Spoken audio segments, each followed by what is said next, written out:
SSC breaking news, 26,000 চাকরি, গোটা panel বাতিল সুপ্রিম কোর্টে। এসএসসির 26,000 চাকরি বাতিল মামলায় গোটা প্যানেল বাতিলের কথা জানাচ্ছে সুপ্রিম কোর্ট। কারণ, যোগ্য অযোগ্য বাছাই সম্ভব নয় বলে দাবি করা হয়েছে। চাকরি বাতিল, হাইকোর্টের নির্দেশে হস্তক্ষেপ করল না সুপ্রিম কোর্ট, সামান্য কিছু পরিবর্তনের নির্দেশ। ইমোজি গোটা প্রক্রিয়া অস্বচ্ছ। 3 মাসের মধ্যে নতুন করে নিয়োগ করতে হবে। শীর্ষ আদালতে যোগ্য অযোগ্যদের আলাদা করে তালিকা জমা দেয় এসএসসি। অযোগ্যদের চাকরি যাবে, 12% সুদ সহ বেতন ফেরত দিতে হবে। নতুন নিয়োগেও অংশ নিতে পারবে না অযোগ্যরা। যোগ্যদের চাকরি গেলেও বয়সসীমা বাড়িয়ে ফের পরীক্ষার সুযোগ।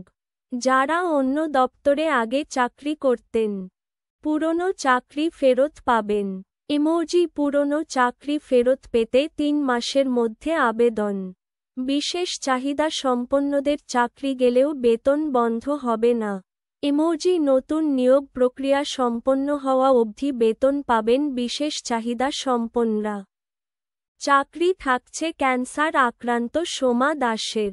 এসএসসি মামলায় ফৌজদারি তদন্ত আগের মতো চলবে। 425 জনের চাকরি থাকছে। এসসি 2016 সালের এসএসসির পুরো প্যানেলই বাতিল করলেও ক্যান্সার আক্রান্ত সোমা দাস ও বিশেষভাবে সক্ষম দৃষ্টিহীন 425 জনকে চাকরিতে বহাল থাকার নির্দেশ দিলেন সুপ্রিম কোর্টের প্রধান বিচারপতি সঞ্জীব খান্না এবং বিচারপতি সঞ্জয় কুমারের ডিভিশন বেঞ্চ। সুপ্রিম কোর্টের রায় অনুসারে 25,300 জনের মতো শিক্ষক ও শিক্ষাকর্মীর চাকরি বাতিল হল। তবে 425 জনের চাকরি থাকছে।